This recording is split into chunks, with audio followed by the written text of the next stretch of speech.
Oui, bonjour Madame Julie Reva, c'est Madame Agnès Mukarumwa, du Compte de la Libre. Bonjour. Bonjour Agnès. Oui, et merci d'accepter l'invitation. Alors, Madame Julie Reva, il y a une année, en 2018, vous avez écrit le livre In Price of Blood, The Crimes of the Rwandan Patriotic Front, en français on dirait, l'éloge du sang, les crimes du Front patriotique rwandais. Voudriez-vous parler un peu de ce que vous avez vu, de ce que vous avez entendu, qui vous a incité à écrire, Madame Judy, à écrire ce livre, et pourquoi? Quel intérêt pour vous, Madame Judy Reva? Et essentiellement, d'où vient le titre de cet ouvrage, L'éloge du sang, les crimes du Front patriotique rwandais, Madame Judy Reva? Le titre, en particulier, ça vient de l'idée de la communauté internationale qui ne cesse pas de chanter les louanges du régime, de faire les éloges de Kagame et ses commandants et son gouvernement, malgré les crimes de guerre, malgré les violations des droits de l'homme, et malgré les massacres que le régime a commis depuis 90, depuis 1990, mais surtout en 94, durant les événements, durant le génocide et après. Alors, on continue d'applaudir, de féliciter Kagame et son entourage, malgré ces atrocités. Alors, voilà un peu l'idée du titre de l'ouvrage. Par rapport à ce que je viens de sortir, le livre en tant que tel, juste pour faire un résumé, une synthèse, brièvement, c'est moi, j'étais au Congo comme jeune journaliste dans les années 90, après la chute de Mobutu.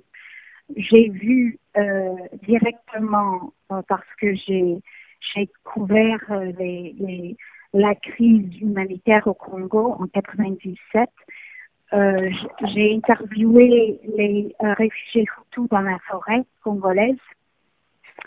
Les gens qui ont perdu les leurs, qui ont perdu la famille dans les massacres du FPR au Congo. Et j'ai vu en fait la vraie nature, j'ai compris ce que s'est passé, j'ai recueilli des témoignages et ça m'a bouleversée parce que j'avais compris que le régime en place de Kagame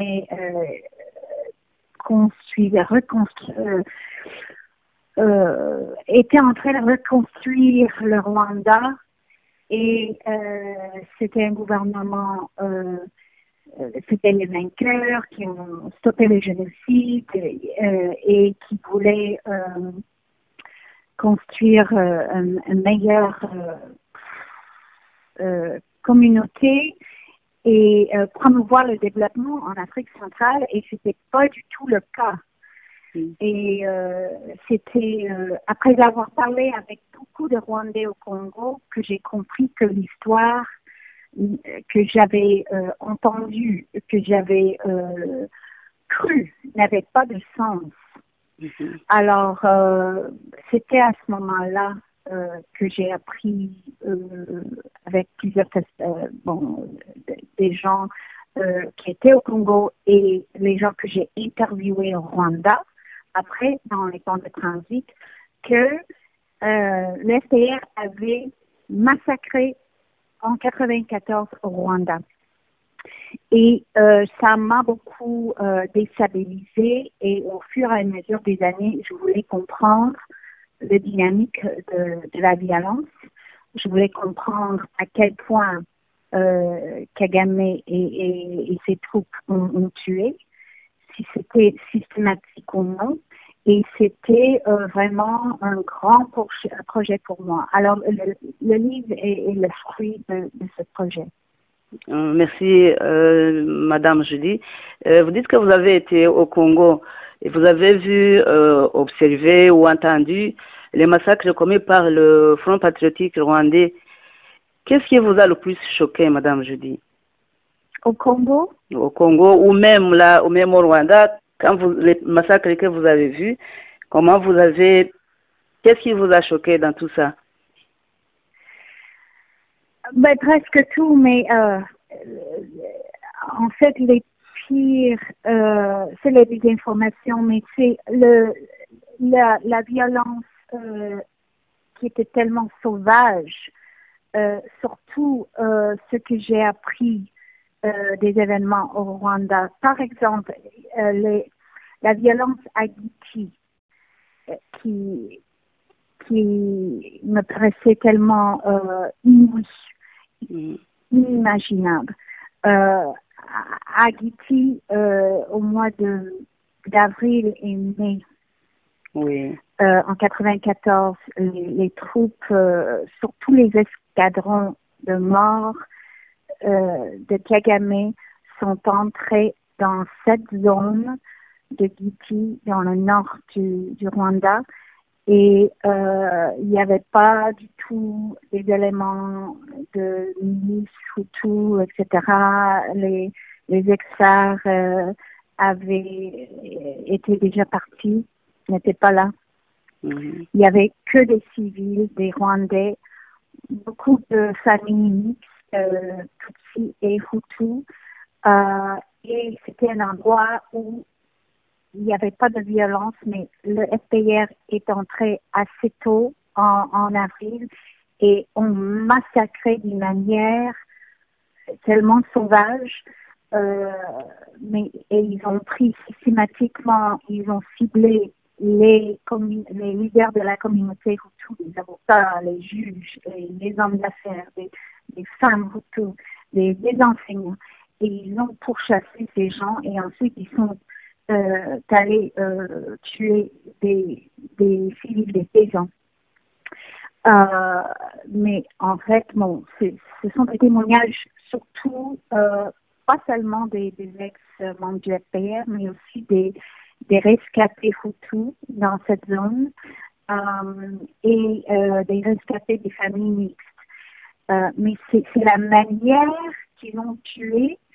Ils ont infligé une telle douleur et souffrance à ces gens qui n'avaient rien fait, rien du tout, qui au contraire avaient protégé tout le monde. Et c'est aussi la propagande après, Madame Agnès, la propagande après de ce qui s'est passé dans cette zone. C'est la propagande du FPR qui a convaincu la communauté internationale et les spécialistes, des chercheurs, des journalistes que Giti, c'était le seul endroit au Rwanda où il n'y avait pas de génocide. Il n'y avait pas de génocide contre les Tutsis. Alors ça, c'était du camouflage complet. On a tué en masse ces gens. On a brûlé les gens à Giti. C'était un centre de violence où on avait attiré beaucoup de gens et ensuite on les a amenés de là, de Giti et Rutare, vers la forêt à Kagera. Mais c'était atroce. Vous parlez aussi des atrocités qui se seraient passées au stade d'Obyumba au Rwanda aussi.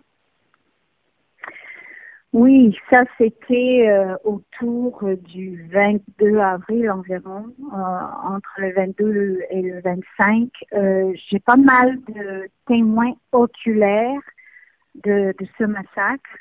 Ce qui s'est passé, c'est que on avait bombardé un camp Nyachonga. On a poussé vers le nord, vers Buyumba propre, beaucoup, des milliers de Hutus déplacés qui étaient dans un camp. Et rendus là-bas, c'est-à-dire entourés de soldats de l'APR, de l'armée de Kagame, on avait gardé ces gens, des milliers, dans la commune et ensuite on les a promis de leur fournir la nourriture, parce que ces gens crevaient de la faim, la nourriture et d'autres aliments, s'ils allaient dans le stade. Alors, les gens sont allés dans le stade. Ensuite, il y avait un certain nombre de membres du renseignement militaire du FPR. Il y avait des commandants qui se sont passés, comme James Kabarebe et autres. Il y avait Dan Monuza, qui a travaillé en renseignement et en training wing aussi, qui était dans le stade. Moi, j'ai un témoin qui était dehors, qui faisait la surveillance dehors du stade, qui a tout entendu. Il m'a donné son témoignage très détaillé, parce qu'il était un soldat du High Command à l'époque. J'ai un témoin qui était avec le military police de l'APR, qui était dans le stade lui-même, et qui m'a tout raconté. Ensuite, j'ai parlé avec un enquêteur du TPIR, c'est le tribunal de l'ONU qui a enquêté sur les crimes de guerre, et qui a dit qu'ils avaient des témoins de l'APR qui avaient massacré durant le stade, qui ont tout expliqué à l'ONU. On avait des gens dehors. On avait des gens qui ont pris les cadavres des gens qui ont tués dans le stade et qui ont enterré après. Alors, ils avaient tellement de témoins oculaires et de participants de ces crimes que c'était incroyable ou tellement inexplicable pourquoi l'ONU ne pouvait pas inculper les commandants de l'APR pour ces crimes. Mais c'était la politique des États-Unis. Mais par rapport aux crimes lui-même, oui, effectivement, tous les enfants, tous les vieux, les mamans et les hommes qui étaient rendus et pris dans le stade étaient tués par le FPR, par grenade et par agaphonie et par fusil. Alors c'était vraiment la pire souffrance et niveau de violence qu'on peut imaginer. Madame Judy Reva, vous consacrez une quinzaine de pages dans votre livre, une quinzaine de pages de 235 à 249 à lister les présumés criminels du Front patriotique rwandais. 20 personnes, dont le président Paul Kagame en tête, suivi de Kayumba Nyamwasa, suivi aussi de l'actuel chef d'état-major de l'armée du FPR au Rwanda, le général Nyamvumba, qui occupe la 7e place, alors que il y a Rose Kabuye aussi qui vient à la dernière place, la 20e. Pourriez-vous, Madame Judy Reva, confirmer que les crimes qui leur sont attribués sont vraiment vérifiés? C'est très fouillé, c'est très vérifié. D'abord, bon, il y a certains éléments dans ces annexes et dans cette liste, des informations qui étaient déjà connues et qui sont citées dans les rapports de l'ONU ou dans les rapports confidentiels. Mais pour la plupart, les informations dans cette liste ou les accusations contre ces gens, de Kagame jusqu'à Rose Kabuye, ça vient des ex-membres, surtout des officiers, mais certains soldats de l'APR qui connaissent ces accusés, qui connaissent très bien, qui ont travaillé pendant des années avec eux, qui connaissent les crimes et qui sont prêtes, soit d'une manière anonyme, parce qu'ils ont peur pour leur vie, ou soit on the record avec leur nom. Alors, ce sont des officiers, des ex-militaires qui ont été soit au High Command,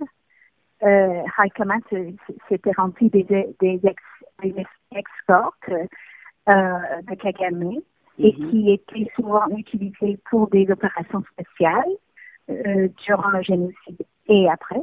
Alors, on a aussi, moi j'ai interviewé des gens qui ont travaillé au Training Wing de Gabliero et Gacko durant ces événements, et aussi des gens qui travaillaient au renseignement militaire.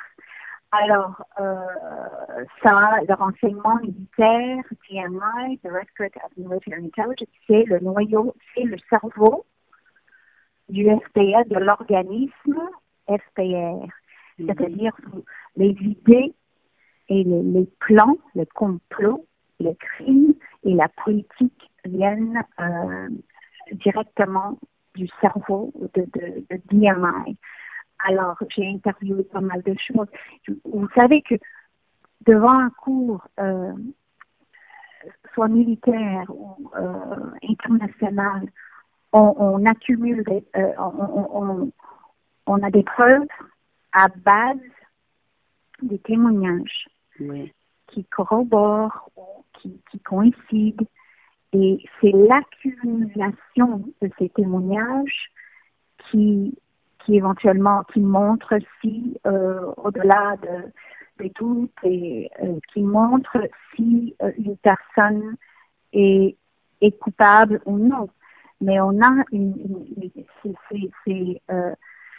on a tellement de preuves de charges contre ces gens, c'est frappant. Alors, bon, il y a juste 20 personnes. J'aurais pu faire une liste plus longue, mais vous avez une idée des gens qui ont commis, qui ont ordonné ces crimes par cette liste dans cet index.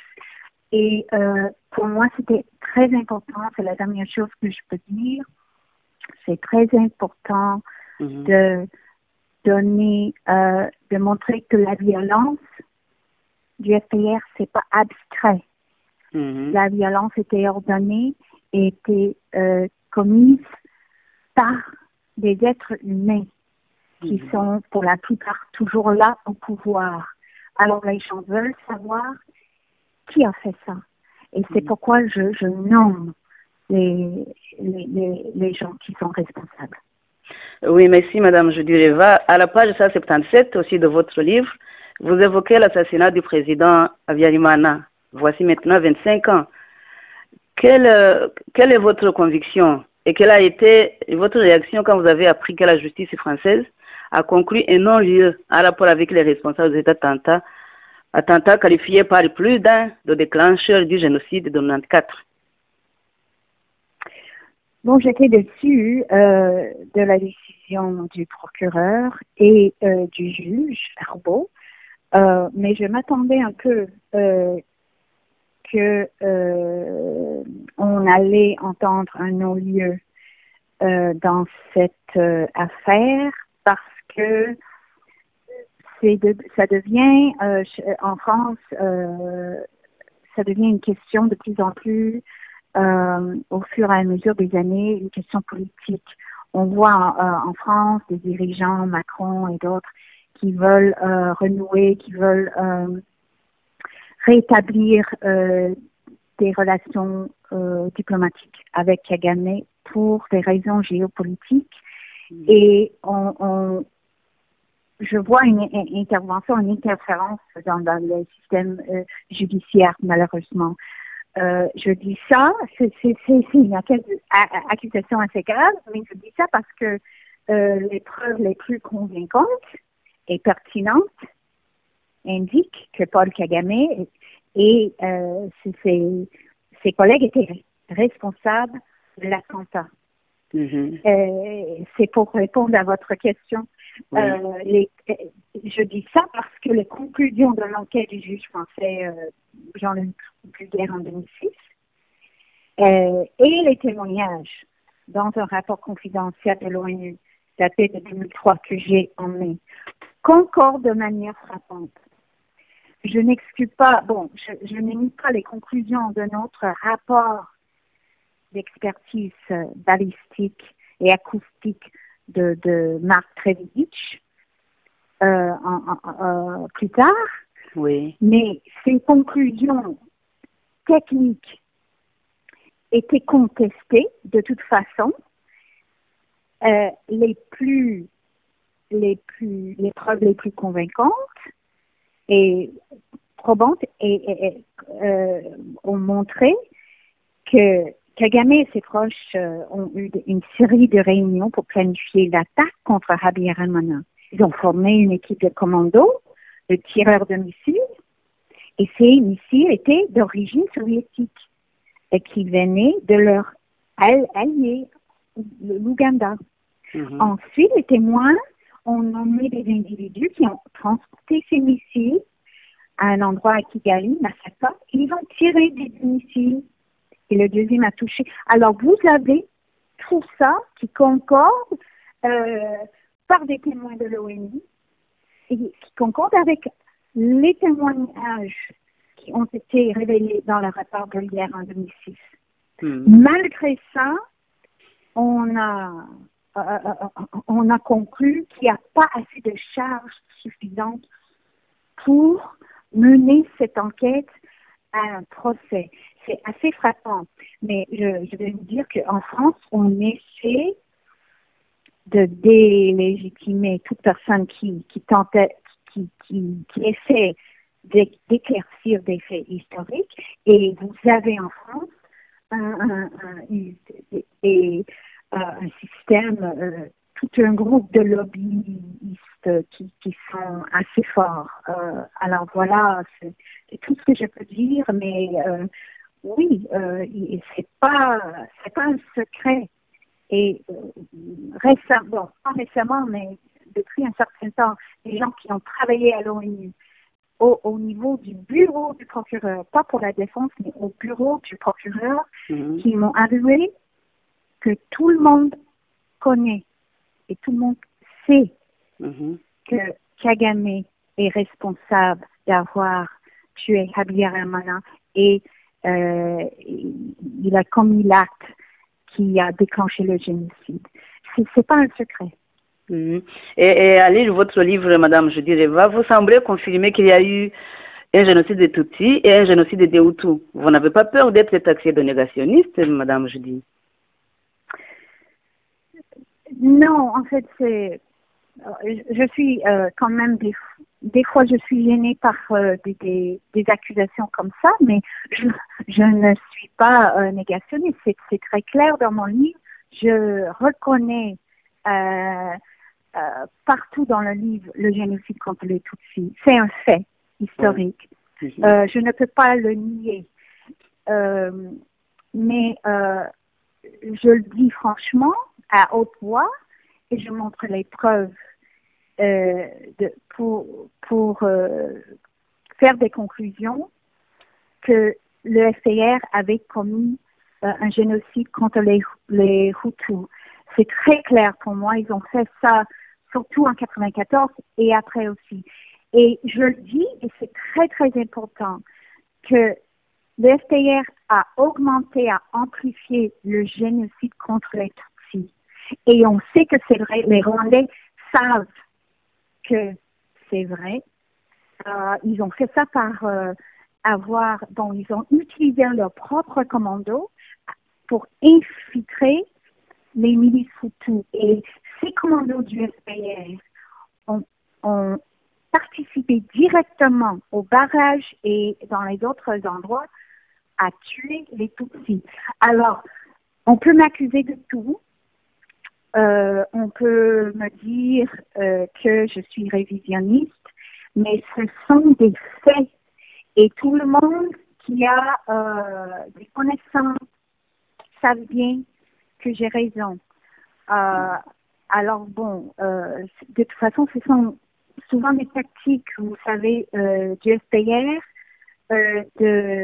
d'accuser des gens soit de crimes ou soit de négationnisme.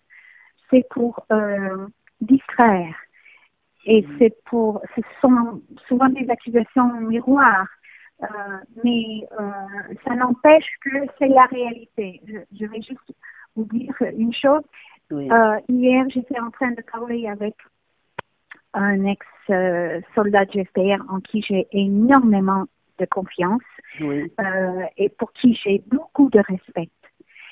Et il m'a dit, Judy, ce qui nous unit dans cette histoire, c'est la réalité. On ne peut pas nier la réalité. Alors, ce qui nous unit dans le sens, moi, je suis indirectement liée à votre histoire au Rwanda et à l'histoire au Congo parce que j'ai été là-bas et j'ai décidé d'enquêter.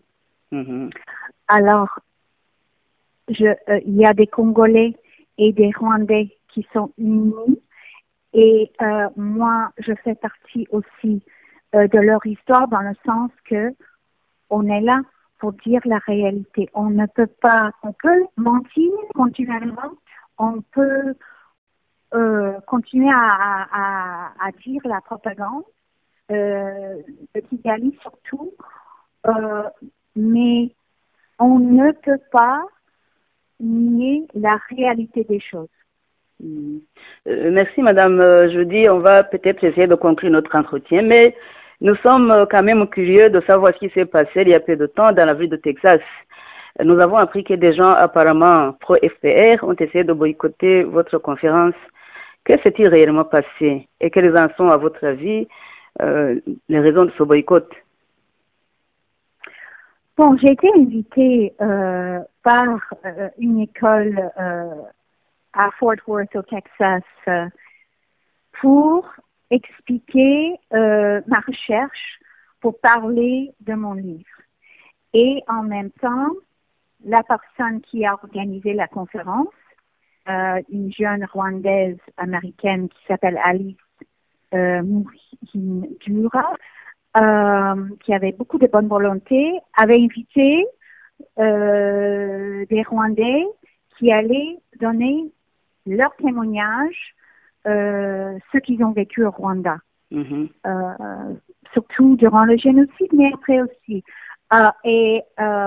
L'EIR a tout de suite appris que j'ai été invitée et d'autres gens allaient partager leurs expériences en Afrique centrale qui ne correspondent pas évidemment au récit officiel de Kigali.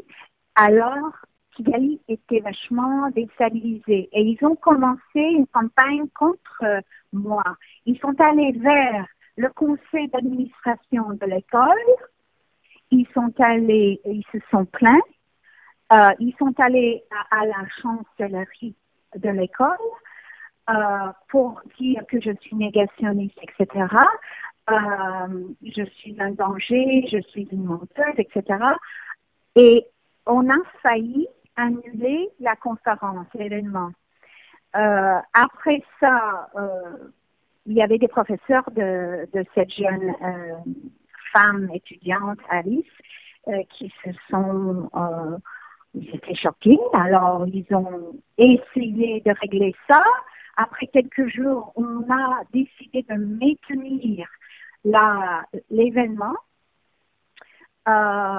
Malgré, et puis en ce moment, bon, quand le FPR avait appris que la conférence allait se procéder, ils étaient très fâchés et ils ont envoyé des textes et d'autres messages menaçants à la personne qui a organisé la conférence. Ils ont intimidé une femme qui allait donner son témoignage devant l'école. Alors, elle s'est retirée, malheureusement. On a réussi à voir des gens qui ont donné leur témoignage, mais une de ces personnes s'est retirée à cause du niveau d'intimidation, ce qui était dommage.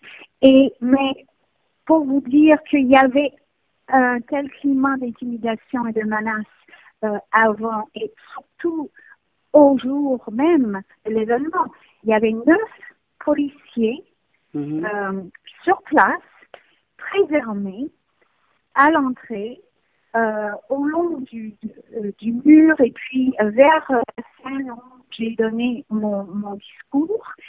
Il y avait toujours un à côté de moi. Chaque fois que j'allais aux toilettes ou ailleurs, j'avais toujours une escorte policière. Et puis, c'était assez frappant parce que on m'avait expliqué, c'était un SWAT team, une équipe de choc qui était entraînée pour quel que soit pour les attaques.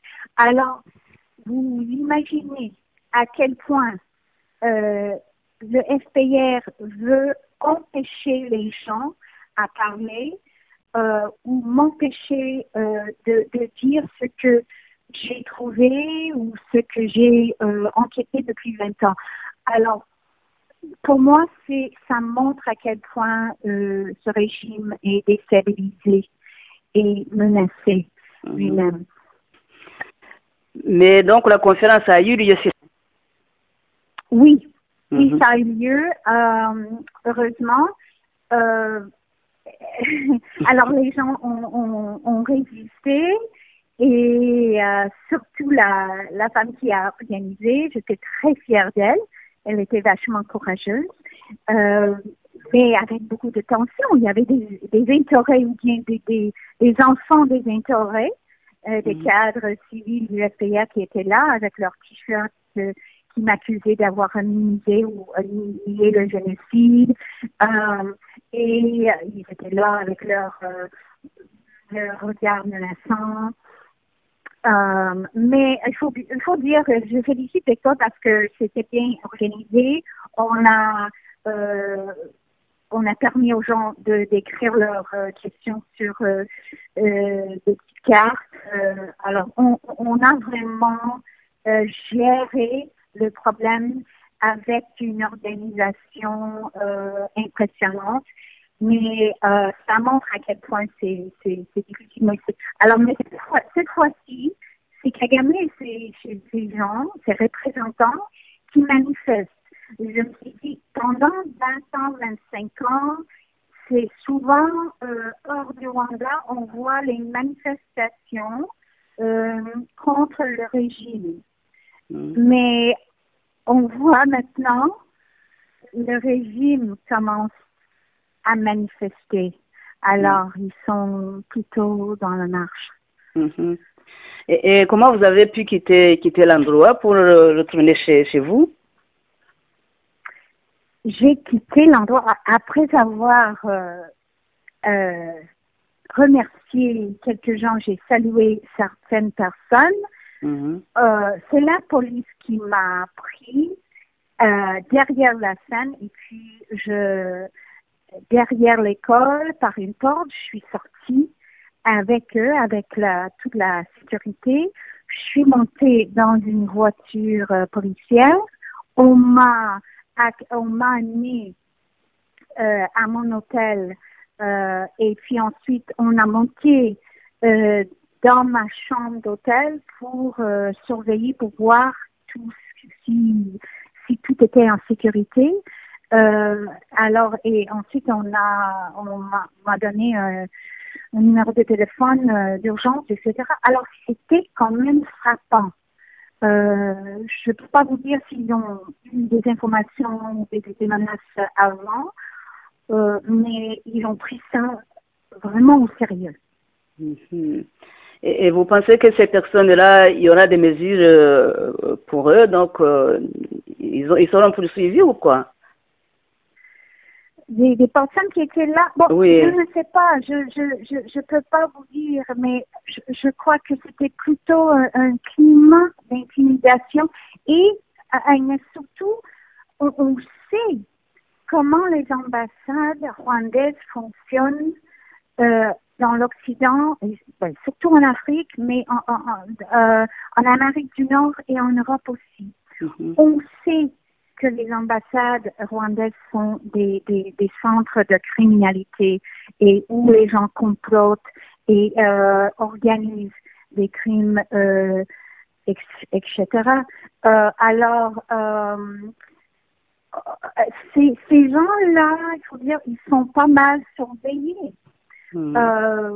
Alors, puisqu'on a eu soi-disant des morts qu'on ne peut pas expliquer, soit aux États-Unis ou en Europe, des gens qui ont critiqué le régime ou qui sont vus comme des opposants. Et vous avez aussi des meurtres, carrément des meurtres au Kenya et en Afrique du Sud et en Ouganda, des opposants de l'APR. Alors, on connaît cette histoire, on prend ça au sérieux. Malgré la géopolitique de l'Occident et l'appui qu'a gagné donc les bénéficiaires depuis des années, on sait le jeu, on connaît ce qu'il fait. Alors, bon, c'est à cause de ça maintenant qu'on prend les précautions. Merci beaucoup, Madame Jody Reva. Et avec tout ça, avec tout ce que avec tout ce que vous avez vu, avec tout ce que vous voyez actuellement, comment vous gérez votre quotidien? Ben, avec beaucoup de précautions. Je fais attention, c'est sûr. C'est pas facile pour moi de me présenter devant les gens dans le public ou d'annoncer ça avant. C'est pas facile pour moi de rencontrer des Rwandais. Il faut que je fasse beaucoup attention à ce que je fais dans le quotidien, mais aussi dans mes interviews et dans les rendez-vous. Mais ça fait des années que je fais ça et j'ai beaucoup de gens qui me guident, qui me donnent du conseil. Parce que le régime malheureusement, le régime n'est pas populaire, n'est pas apprécié, malheureusement pour eux, heureusement pour nous, le régime n'est pas apprécié au Rwanda. Il y a des gens qui le disent et qui sont toujours en contact avec d'autres. Alors, il y a toujours des fuites d'informations et je suis au courant de beaucoup de choses qui se passent. Alors, c'est un réseau d'information, c'est un réseau d'amis et c'est par l'expérience que je gère le quotidien.